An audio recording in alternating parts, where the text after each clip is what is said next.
Saudara, setelah sempat ditunda, Presiden ke-7 Republik Indonesia Joko Widodo akhirnya menjalani pemeriksaan sebagai saksi atas kasus dugaan pencemaran nama baik tudingan ijazah palsu yang dilaporkan ke Polda Metro Jaya.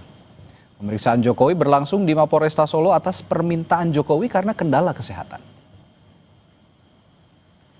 Polemik kasus dugaan ijazah palsu terus bergulir. Presiden ke-7 Joko Widodo kembali menjalankan pemeriksaan oleh penyidik Polda Metro Jaya di Mapolresta Solo bersama 10 saksi lainnya. Dengan didampingi kuasa hukum, Jokowi menjalani pemeriksaan selama 3 jam. Dalam pemeriksaan, Jokowi menyatakan penyidik menyita 2 ijazah miliknya, yakni ijazah SMA dan ijazah S1 Jokowi. Ya, juga sudah dilakukan tadi penyitaan ijazah asli S1 dan SMA oleh penyidik. 2 ijazah aja prinsip. Iya. Tadi juga bersama-sama ya dengan saksi-saksi yang lain yang juga diperiksa ada berapa? 11. Berapa? 11. 10 plus berapa?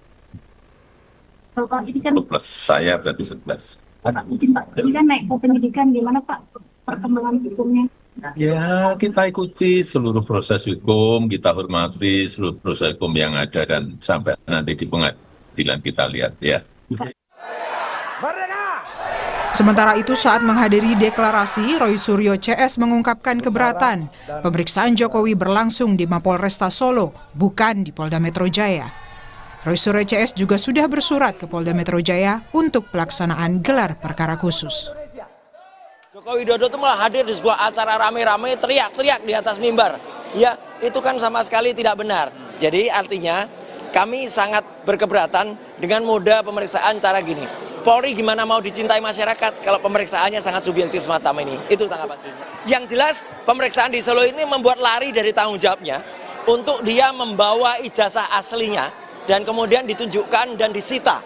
Kami arahkan kepada Wasidik di Polda Metro Jaya untuk membuat gelar perkara khusus di Polda Metro Jaya agar gelar perkaranya itu tidak mengulang gelar perkara yang ada pada Barreskrim yang itu mengulang kesalahan karena melakukan gelar perkara secara subjektif. Pengamat hukum pidana Universitas Trisakti Abdul Fikar Hajar menyatakan seharusnya pihak kepolisian telah menetapkan tersangka atas kasus pencemaran nama baik ataupun dugaan ijazah palsu. Saya kira penegak hukum dalam hal ini baik kepolisian maupun umpamanya kejaksaan kalau dilihat sebagai tindak pidana khusus seharusnya sudah menentukan siapa tersangkanya supaya duduk persoalannya menjadi jelas ya, apakah itu tentang ijazah palsunya atau tentang pencemaran nama baiknya. Saya kira begitu. Kasus pencemaran nama baik tudingan ijazah palsu telah lama bergulir. Tindakan saling lapor hingga saling tuding terus berlangsung. Namun hingga saat ini belum juga menunjukkan titik terang. Tim Liputan Kompas TV. Dan saat ini kita sudah bergabung bersama Mardian Sasemar selaku Ketua Umum Rampai Nusantara yang sudah hadir di studio. Selamat malam, Mas Mardiansyah. Malam, Mas. Dan melalui sambungan virtual juga ada salah satu penggugat ijazah Jokowi, Bang Rismon Sianipar. Selamat malam, Rismon. Selamat malam, Bang. Oke, saya ke Pak Mardiansyah dulu. Pak Mardiansyah, tadi kan Pak Jokowi diperiksa kalau nggak salah 45 pertanyaan katanya. Ada 45 pertanyaan. Ini yang komunikasi Anda dengan Pak Jokowi terakhir, apa yang ditelaah dan sejauh mana sebenarnya ini bisa membersihkan nama baiknya Pak Jokowi? Karena ini kan pelaporannya pencemaran nama baik. Ya, menurut saya sih ini kan memang harus dituntaskan ya. Pada titiknya memang Pak Jokowi merasa bahwa apa yang ditudingkan pada dirinya atau apa yang sematkan pada diri Pak Jokowi ini sudah dilewat batas kewajaran sehingga sudah tidak bisa lagi ditolerir. Lalu dilakukan pelaporan sebagai warga negara yang baik, yang punya hak untuk melaporkan orang yang diduga juga sudah melakukan tindak pidana pada dirinya, kan sah-sah saja. Dia laporkan, berproses, dan sekarang sudah masuk penyidikan. Dalam proses penyidikan ini Pak Jokowi diperiksa lagi. 45 pertanyaan 3 jam tadi, kan gitu ya. Dalam proses tahapan penyidikan. Tentu dalam tahapan penyidikan ini kan sudah ditemukan adanya tindak pidana. Tinggal bagaimana siapa pelaku-pelaku yang dianggap memang itu terlibat dalam tindak pidana yang dituduhkan atau dilaporkan oleh Pak Jokowi. Jadi saya rasa proses hukum yang biasa-biasa saja, bukan juga yang terlalu luar biasa gitu ya. Jadi nggak perlu juga didramatisir macam-macam sebenarnya. Gitu. Bung Rismon, tadi dicecar 45 pertanyaan tapi di pemeriksaan berlangsung di Polresta Solo bukan di Polda Metro Jaya. Anda punya komentar soal ini? Ya, kami cukup keberatan ya, Bang ya. Karena ya Pak Jokowi kan melaporkannya di Polda Metro Jaya. Kalau ini diperiksa di Polresta Solo, ya harusnya dilaporkan di sana saja. Gitu. Jadi pada asas equality before the law, ini kan Pak Jokowi ingin memidana kami, memenjarakan kami, tetapi tidak siap untuk sibuk dan capek seperti kami yang jauh-jauh juga dari Sumatera siap datang, dipanggil. Itu sudah 2 kali kami diklarifikasi di Polda Metro Jaya dan kami datang, kami menghormati hukum. Tetapi Pak Jokowi dalam hal ini tidak memberikan contoh seperti kami. Kalau warga biasa, ya seharusnya penyidiknya yang tidak boleh datang dong ke tempat terdekat dari Pak Jokowi. Kalau begitu, nanti kami juga bisa buat alasan yang sama sehingga seperti saya ya di Polres Baligi saja yang tempat pemeriksaan saya kan begitu. Asas atau prinsip equality before the law ini saya kira tidak ditegakkan oleh Polri dengan baik, gitu Bang. Ada komentar? Bukan begini. Kalau kita memang taat aturan, bahwa memang dimungkinkan juga aturan bahwa dalam proses hukum itu pemeriksaannya tidak di Polda Metro, tapi juga di Polresta Surakarta ya. Dan nggak cuma Pak Jokowi. Ada 11 orang sama Pak Jokowi itu. Jadi ada 10 orang lain yang diperiksa. Jadi bukan hanya Pak Jokowi. Kebetulan memang dilakukan pemeriksaan secara berbarengan dengan yang lain dan Pak Jokowi salah satunya kan nggak salah juga diperiksa di situ dan tidak menyalahi aturan. Yang paling penting itu diakomodir dalam aturan. Persoalan bahwa orang berkenan tidak berkenan soal lain. Orang suka tidak suka soal lain juga. Kan nggak mungkin juga akhirnya kita penuhi selera orang kan gitu ya. Tapi bahwa memang itu tidak melanggar aturan, ya saya rasa ya oke-oke aja kan gitu loh. Bahwa memang sekarang itu fokus pada penegakan hukum, ya silakan fokus pada itu gitu ya. Bukan mempersoalkan soal yang tetek bengek. Yang menurut saya ini bukan soal rasa keadilan, tapi bahwa aturannya mengakomodir itu.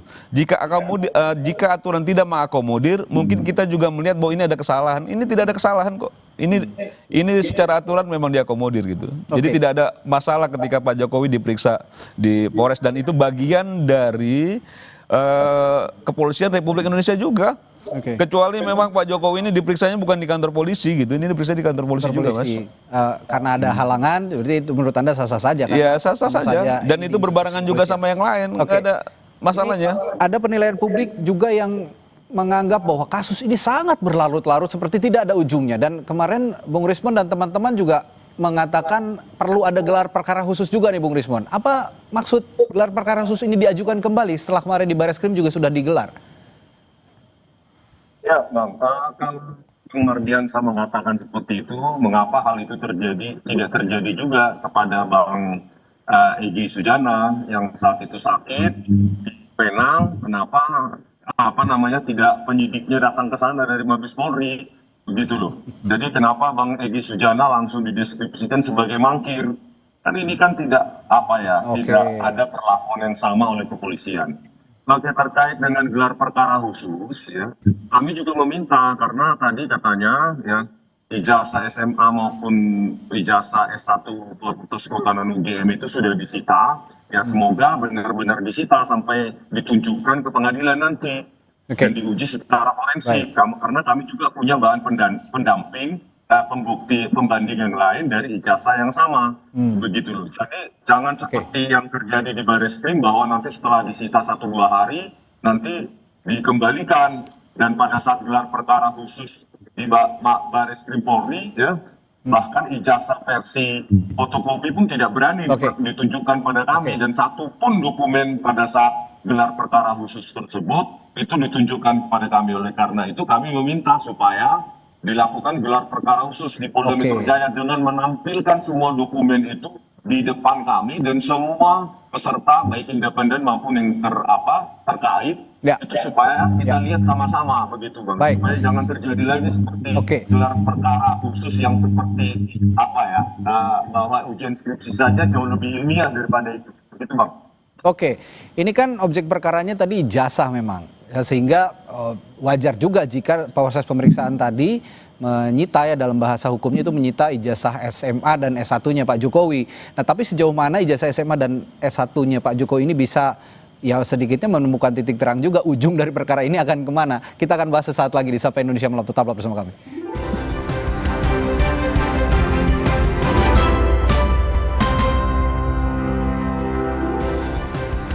Ya, kita lanjutkan kembali perbincangan, masih membahas tadi pemeriksaannya Presiden ke-7 Republik Indonesia Joko Widodo soal laporan pencemaran nama baik yang menuding ijazah Pak Jokowi adalah palsu. Nah, tadi hari ini juga pada saat memenuhi panggilan Polda Metro Jaya di Polresta Solo, Pak Jokowi menyebut ada 2 ijazah ya, Pak Maris. Ada 2 ijazah yang disita oleh polisi, ya, ijazah SMA dan juga ijazah S1. Ya pantas saja memang seperti agak kasar disita, tapi memang objek perkaranya ijazah. Tapi sejauh mana ijazah ini juga bisa memberikan perkara ini semakin terang, akan ujungnya akan kemana sebenarnya? Ya pasti terang Mas. Kan yang dituding Bang Rismon dan kawan-kawan ini ijazah Pak Jokowi palsu. Ijazahnya sudah disita.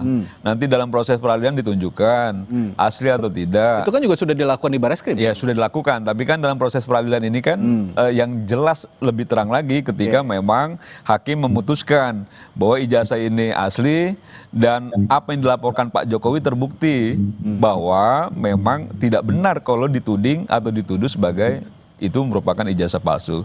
Sehingga yang 12 nama tadi termasuk Bang Rismon ini ya tinggal siap-siap saja.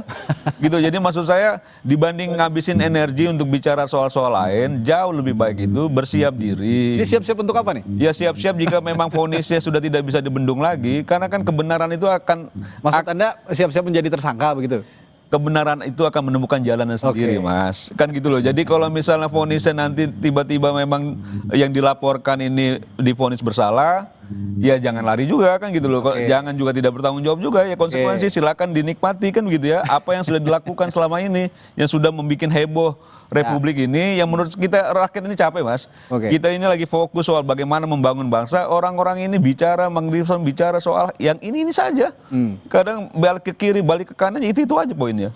Siap-siap menerima konsekuensi katanya Bang Rismon kalau memang nanti dinilai oleh Polda Metro Jaya ijazah Jokowi ini asli begitu, mulai dari SMA dan S1. Bagaimana nih? Ya, kami tentu siap dengan segala konsekuensinya. Kami kan berbasis ilmiah bahwa tadi ketika mendatangi Mapolresta Solo kan Pak Jokowi sempat mengatakan bahwa beliau ya tidak tahu apa yang diupload oleh Pak Dian Sandi Utama. Nah, ini kan menjadi menarik lagi.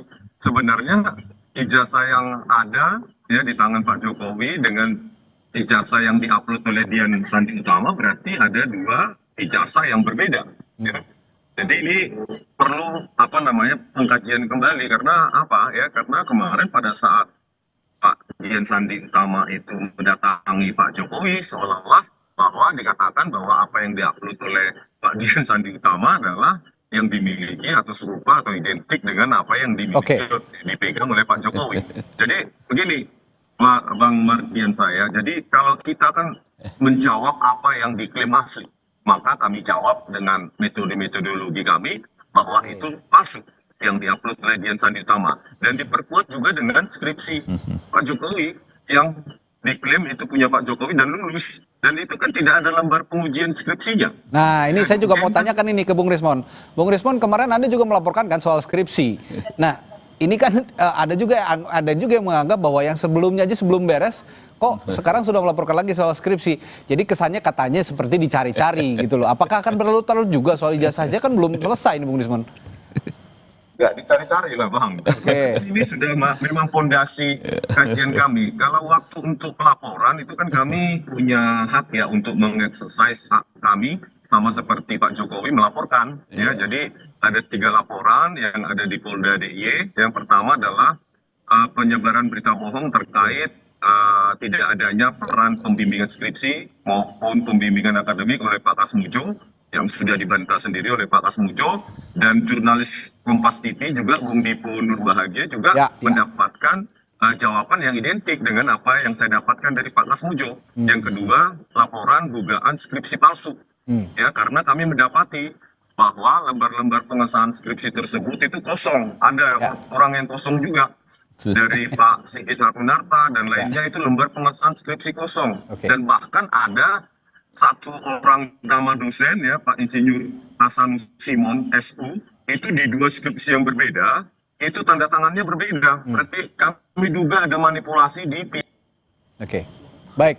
Terakhir saya ke Bung Mardiansah. Kalau ya tadi berarti sampai detik ini Bung Rismon dan kawan-kawan ini masih menganggap bahwa ya skripsinya Pak Jokowi, ijazahnya itu semua palsu begitu ya. Tapi yang ingin saya tanyakan begini, Pak Mardiansah, untuk terakhir.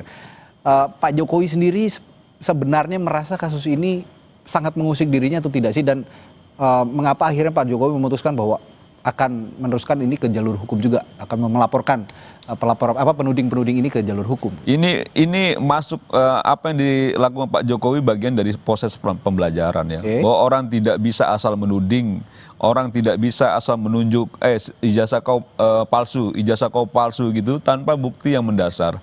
Dan ketika itu berlarut-larut, akhirnya saya ingat Joseph Goebbels ini, menteri propagandanya Nazi itu yang selalu menekankan bahwa kebohongan yang diulang-ulang itu menjadi suatu kebenaran. Dan ini kan juga akhirnya begitu gitu loh. Dan ini pembelajaran bahwa nggak boleh orang asal atau sembarang, Mas.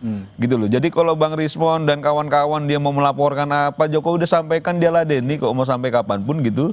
Dan Bang Rismon dan kawan-kawan juga harus terima konsekuensinya ketika itu memang ada konsekuensi hukum. Dan ini proses pembelajaran buat Republik ini. Saya nggak tahu ya, memang kalau dilihat dari latar belakang ya, selain Bang Rismon ada Roy Suryo dan kawan-kawan, ini kan latar belakang yang memang berseberangan dengan Pak Jokowi, yang pasti juga menstimulus apa yang gerakan yang dilakukan oleh teman-teman yang selalu menuding Pak Jokowi ijazah palsu. Apa narasi yang dibangun oleh Bang Rismon boleh saja, silakan, itu haknya Bang Rismon. Tapi ketika nanti sudah vonis dalam proses peradilan, hargai hukumnya. Gitu ya, hargai hukumnya dan dipenuhi juga sanksinya dan lain sebagainya. Jangan juga nanti akhirnya membangun narasi baru bahwa peradilan sudah dikooptasi dan lain sebagainya. Ini kan akhirnya juga nggak mendidik buat Republik ini. Gitu. Intinya ya kita punya lembaga hukum, kita negara hukum. Ya harus dihargain, Mas. Ya semua pendapat juga tapi tetap harus diakomodir oleh para penegak hukum juga, termasuk juga dari Bang Rismon. Kita akan lihat nanti ujungnya seperti apa. Sepertinya ini belum kelihatan ujungnya nih kalau memang sudah kelihatan sih kemungkinan Bang Rismon CS ini akan dipenjara kayaknya. Akan dikenakan sanksi hukum ini. Baik, kita akan bahas lagi bagaimana nanti ujungnya dalam kasus ini. Terima kasih Pak Mardiansah dan juga Bung Rismon sudah bersama Indonesia Malam. Sampai jumpa lagi, selamat malam. Selamat malam, Mas. Saudara, setelah jeda